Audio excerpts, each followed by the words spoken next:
This story takes place in Dahab, a small city on the southeastern coast of the Sinai Peninsula in Egypt. It's about 9 hours from Cairo by bus, or an hour and a half by plane, then another hour by taxi or bus.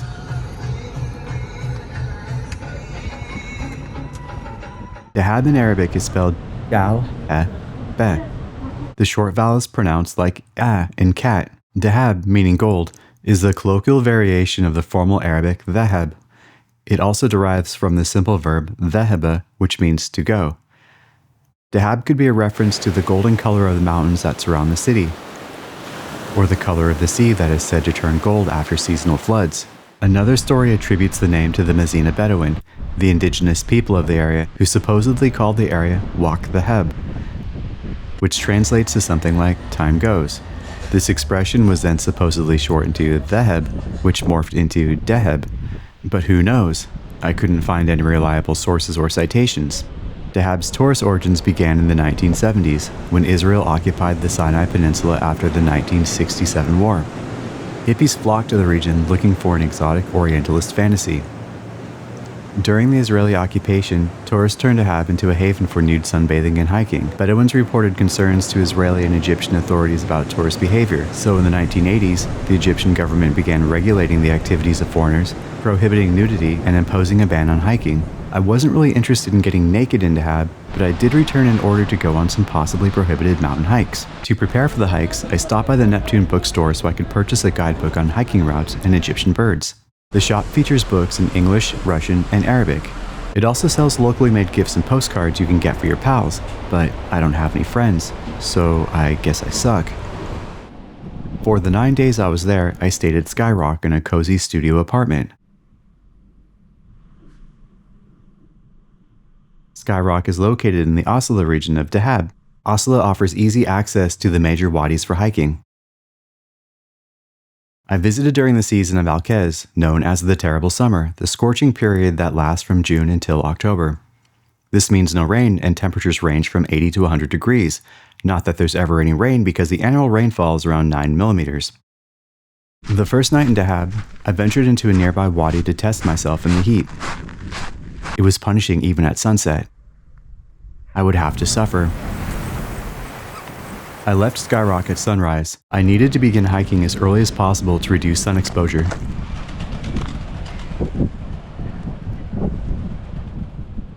My plan for this hike was to begin at the mountain overlook at the wadi's entrance, and then to walk until I met a wall of mountains. When I last visited 2 years ago, this wadi was vacant, but now several camps have been built within it. The climb to the viewpoint was gated by one of these camps, and it cost 50 Egyptian pounds to enter.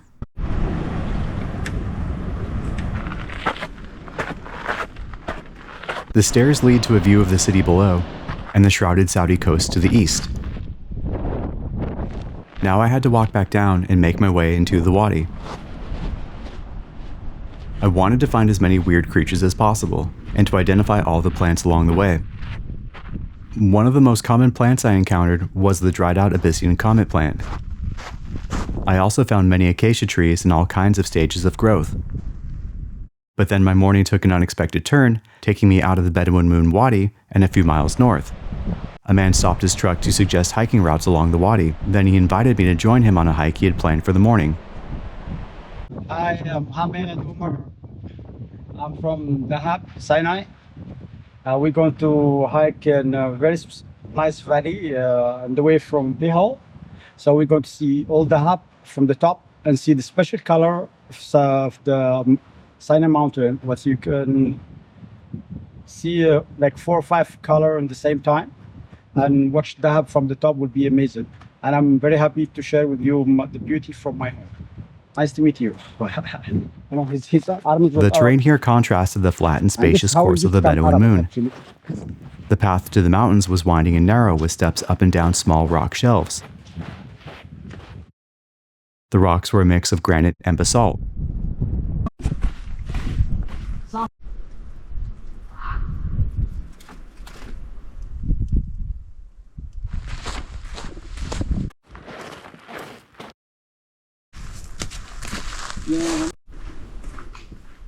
We found our first acacia tree in a runoff area that would be filled with pools of water after a good rainstorm. The acacia tree is traditionally important for Bedouin as a material for shelter. The branches are also used for firewood and charcoal, but cutting live trees is prohibited. Our mission was to look for dead trees and branches. We climbed and we talked about the mountains as an escape into peaceful solitude, the separation from constant chatter, and that permanent touch of immediacy dominating every aspect of modern life. A life demanding we perform alchemical magic to turn air into gold.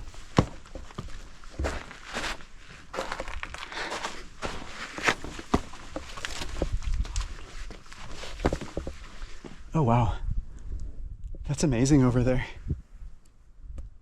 Here we know the wind, the clatter of rocks, the crush of footsteps on desert sand. We see the process of change from birth to erosion and feel the grit of time against our fingertips.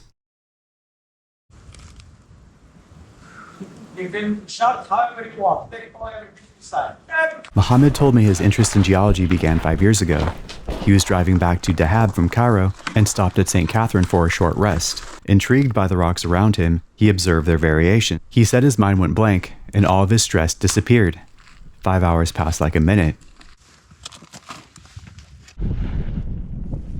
He had an eye for spotting quartz half buried on the trail.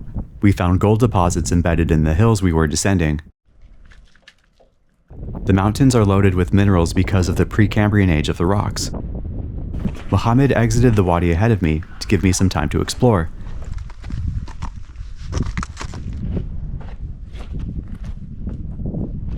We parted ways shortly afterward, with him going for a swim in the sea, while I returned to Skyrock for the breakfast they had prepared for me. This unexpected adventure was exactly what I was looking for, and I learned how to navigate these mountains, a skill that would be crucial for safely completing the hike I had planned for the next day.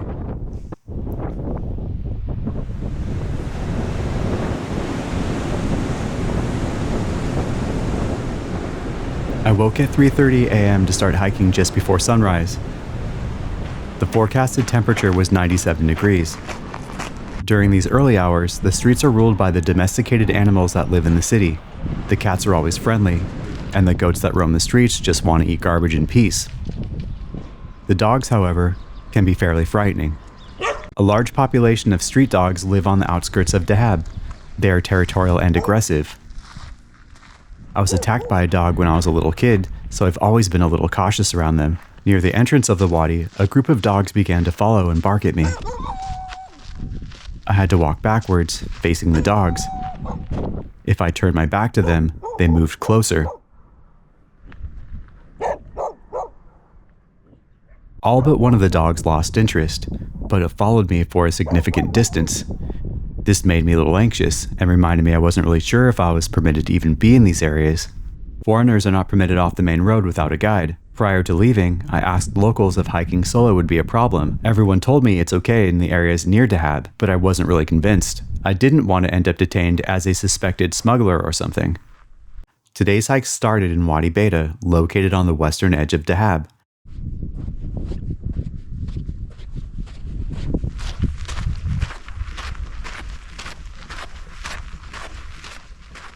The approach is wide and flat, but the wadi narrows into a point that gives access to the mountains. There wasn't a marked trail to follow. I found a sketchy route on a map and studied the terrain features that could help identify the path. My goal was to head northwest from Wadi Beta and descend into a canyon system. Then I would exit, if I could find the way, into the Bedouin Moon Wadi. The challenge would be finding the correct exit because there were multiple outlets from the canyon.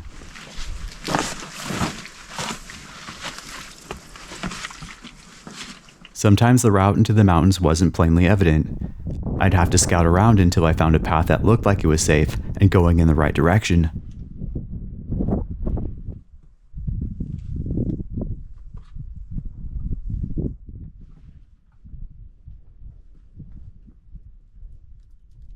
When I reached the top of this path, I found cairns that signaled I might be on track.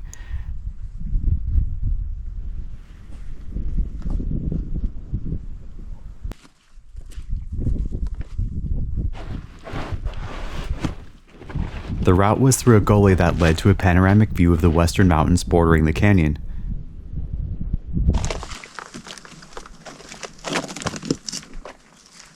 The cliff face of the canyon was composed of crumbling rock. This made finding a way into the canyon a challenge.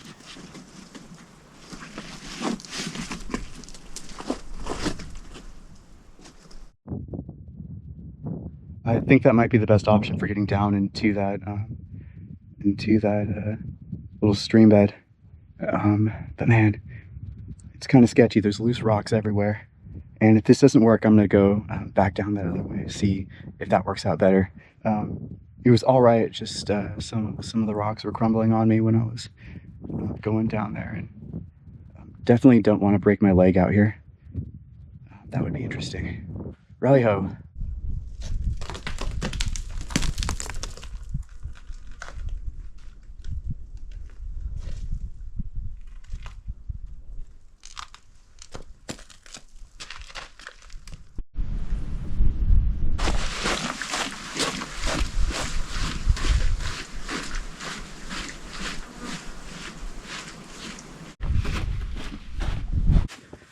So I've made it down, and I've just got to find my way out of here now, which won't be too difficult because I've got the sea as a general direction of orientation, but it's kind of a race because I've got to make it back to Skyrock so I can get breakfast. Oh boy.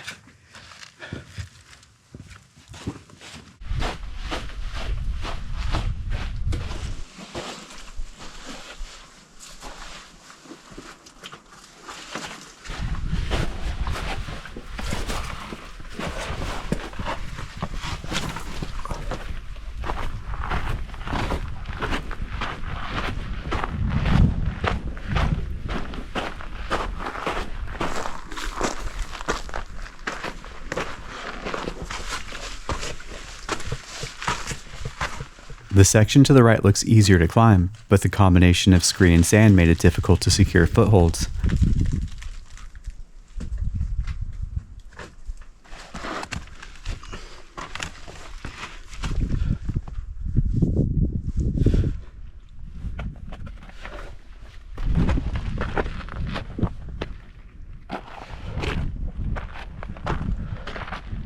I continued to follow an obvious eastern trail that was marked by cairns.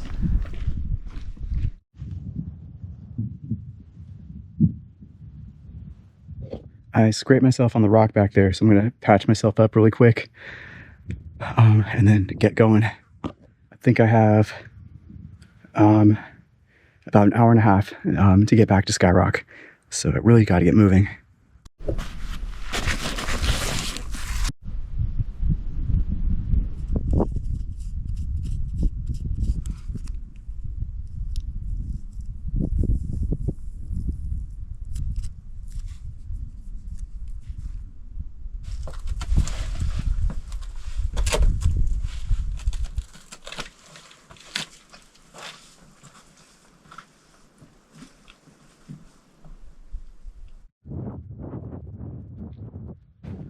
Well, the temperature is about to get pretty spicy out here. Since I'm out of the shadow and the sun is definitely making its way into the hottest part of the day. Oh boy, it's definitely got to keep going.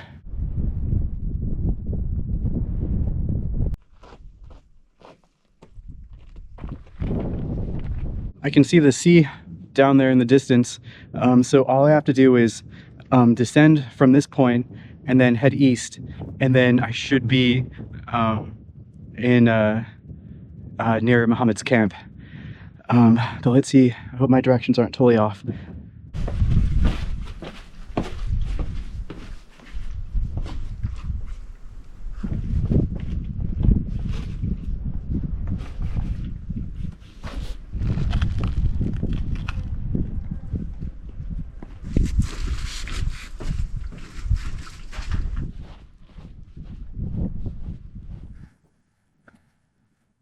It feels so good to be in the shade right now.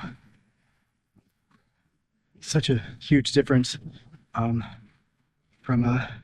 out there. The landscape's just getting direct sunlight. I think, and I'm not sure if I'm going to enter from the west side of the camp, but but I think I'm on the right path.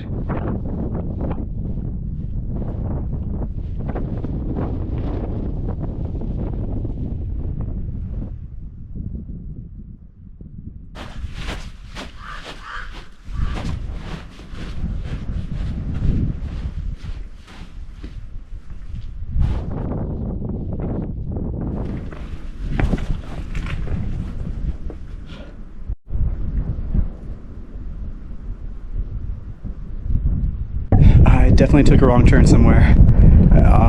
So now we just have to get down from here. I'm kind of worried, but I'll see what I can do. I found an outlet into the wadi, but it required climbing and hopping down a cliff face near a chute. The path down was obscured by a sheer incline. I climbed down to a ledge, only to find no safe route, forcing me to climb back up.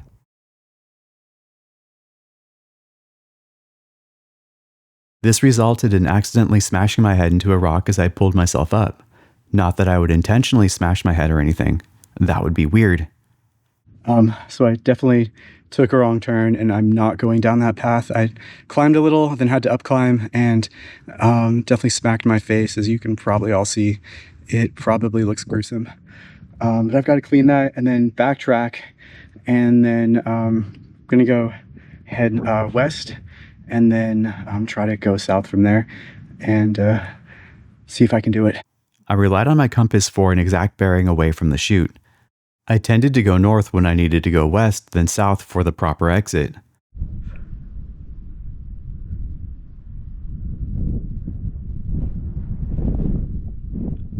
So I found a new path down that looks a lot safer. So I'm gonna get down there and just really speed it so I can make it to breakfast. This has been interesting for sure. Even though it was only 10 a.m., I needed to start thinking about sun protection now that I was completely out of the canyon shade.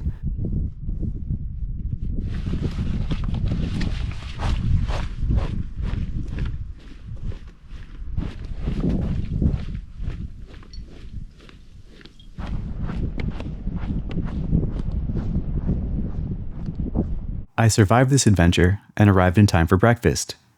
Now I had to rest and prepare for the next hike.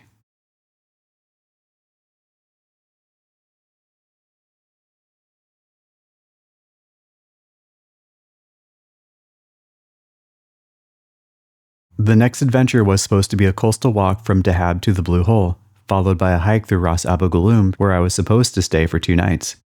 That hike is about 22 miles round trip. One of the days would be spent hiking 10 miles deep into the mountains to check out a spot that looked geologically distinct from the rest of the mountains. The staff at Skyrock said they'd arranged the permit, but then they learned the police would not let me walk to the Blue Hole. I would have to take a taxi. The taxi took me to a boat that would transport me to the Blue Hole.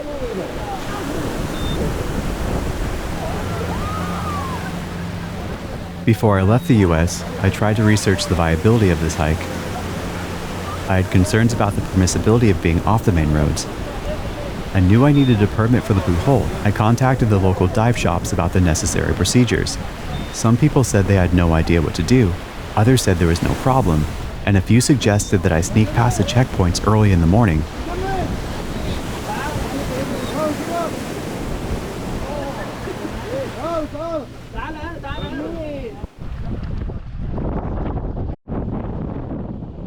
The Blue Hole is a world-famous submarine sinkhole that is a destination for scuba and freediving. It also has a reputation for being deadly, having claimed an estimated 130 lives between 1997 and 2012. Still, it's a nice place to snorkel.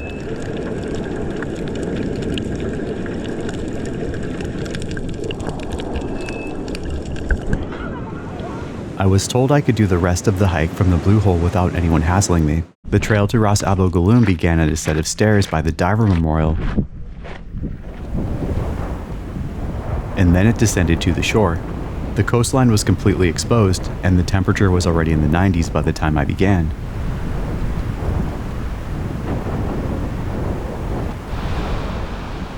Abandoned Bedouin settlements dotted the shoreline, offering shelter from the sun and wind. The day was expected to get even hotter, so I pressed on.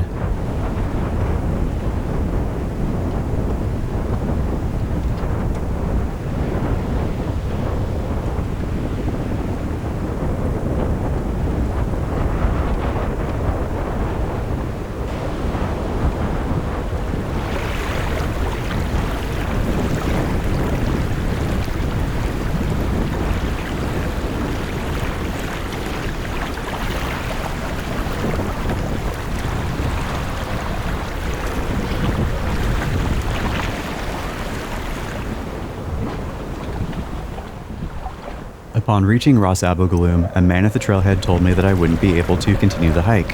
So I hopped into his truck and he taxied me to my campsite at the lagoon. I was beginning to feel sick, like I was coming down with a cold. The Blue Lagoon is a popular windsurfing location due to its constant wind and shallow water. It's also known as a great place to unwind and disconnect, because it is a remote location with limited services. The accommodations at the camp were minimalist but comfortable palm shelters. I asked about the hike into the mountains. Everyone told me I was crazy and there was a good chance there would be problems with the police. I don't think I could have finished that hike anyway because I was definitely sick and feeling wrecked from sun exposure. I decided to abandon the plan and made arrangements to return to Dahab the next day. I retired to my hut with nothing to do but gaze at the sea.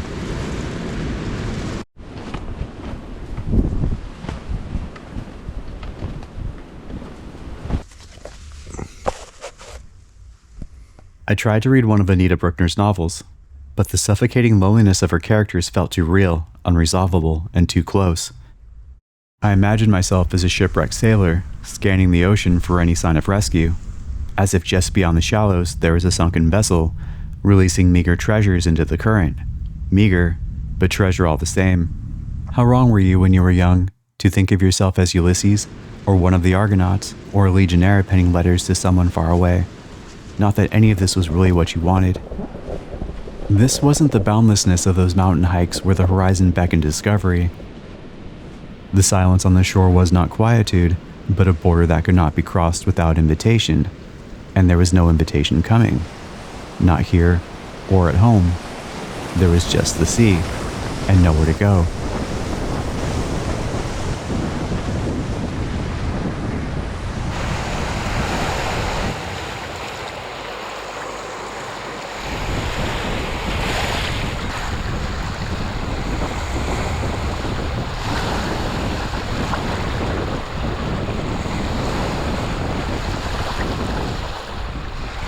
I left at 2 p.m. the next day.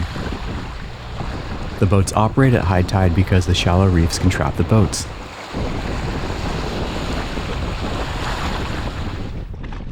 I marveled at the color of the deep sea, its rich blue bordering on a violet translucence.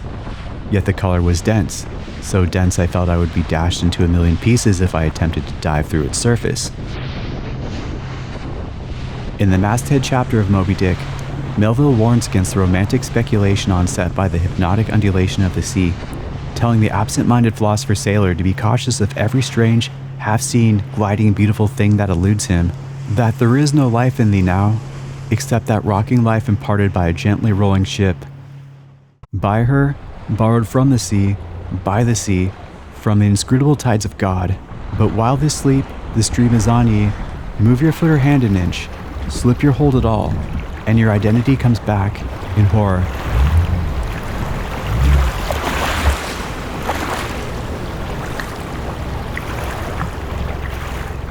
Stepping onto the shore would be the end of adventure, a return to the chatter bellowing custom and obligation, not to and for each other, but for a vain grandeur as illusory as that far shimmering oasis that retreats closer to oblivion with every step.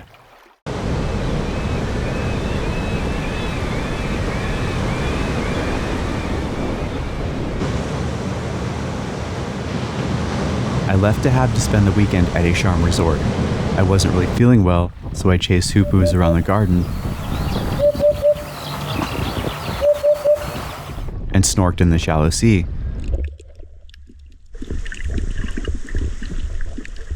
In 3 days, the flight to Cairo would begin the journey home.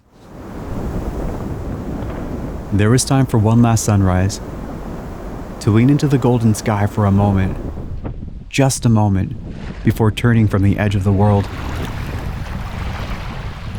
What were you searching for in that rising light? A stillness to your questing days? Some incandescent tower with an unbarred gate and waiting hearth? To come in from the cold and depart from the outward life. Wandering flushes a glory that fades with arrival.